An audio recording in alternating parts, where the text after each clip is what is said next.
Hi, everyone. Let's take a look back at the second quarter of this year, as well as some of the leading indicators that might give us a taste of what's ahead for our investments.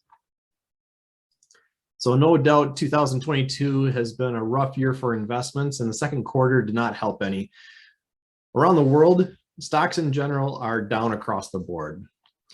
And in fact, if we look at country by country, there's only one standout here. China was the only positive country during the second quarter. Everybody else's stock market was negative for the quarter. So what does that mean for investments going forward? Well, we've got some interesting leading indicators that are popping up right now. So one of them is the consumer confidence indicator. And this is a contrarian indicator. In other words, the less confident consumers are, the more positive that it can be for the stock market. And so we really hit a low here in June of around 50 on the consumer confidence index. And if you look backwards, whenever we hit one of those lows, we did have some very positive returns leading out of those periods of time. So perhaps we'll see the same thing again moving forward. And in fact, the folks over at Dimensional Fund Advisors have some research going all the way back to the 1920s of what kind of returns can we expect after a significant decline in stocks like we saw here year to date. And so if we look at the middle column here, 20% market decline, that's approximately what we saw here so far for 2022. And then you see the average 1 year, 3 year, and 5 year returns after one of those declines. So perhaps that gives some upside potential as well.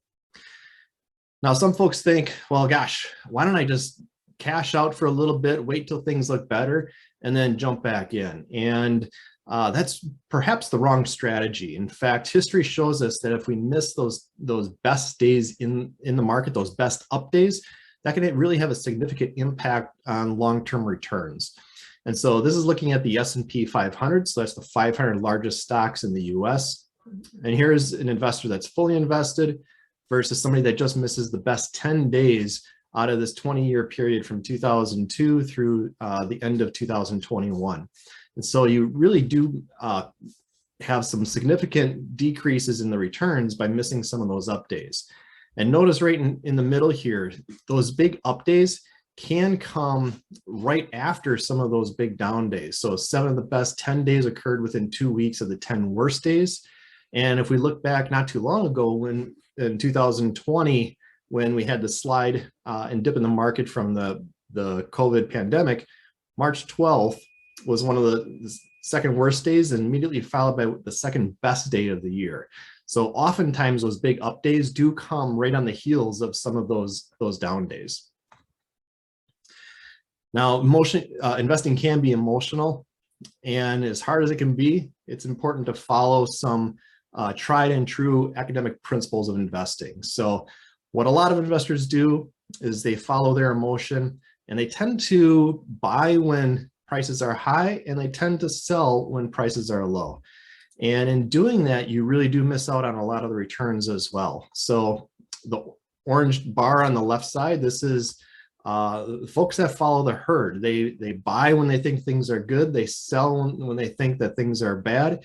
And really, if you kind of reverse that and go against the herd, that can really help to improve some of those investment returns. And so that really is a good reminder for today of, gosh, we're seeing a lot of sell-off this year. That's a great time if you have some cash on the side to put some of that money to work and really be on the yellow side of this graph rather than on the orange side of this graph. Some interesting technical measurements here as well. S&P 500 valuation. So we're looking at a price to earnings ratio. And what that means is that the price of stocks, or in this case, the price of the S&P 500 index, is approximately 16 times that of the earnings of the stocks in the index. And so that's about average, historically speaking. And so what that means in terms of, is the market overvalued, undervalued? It's probably fairly valued right now. And this is another one of those indicators that if we look forward, what might that lead to in future returns? And so on the left side, you see the forward-looking price to earnings ratio and the subsequent one-year returns. And so let me break this graph down a little bit for you. We're right here where the orange spot is in the middle at about a 16 times price to earnings ratio, which means that the one-year forward-looking returns might be in the high single to low double digits.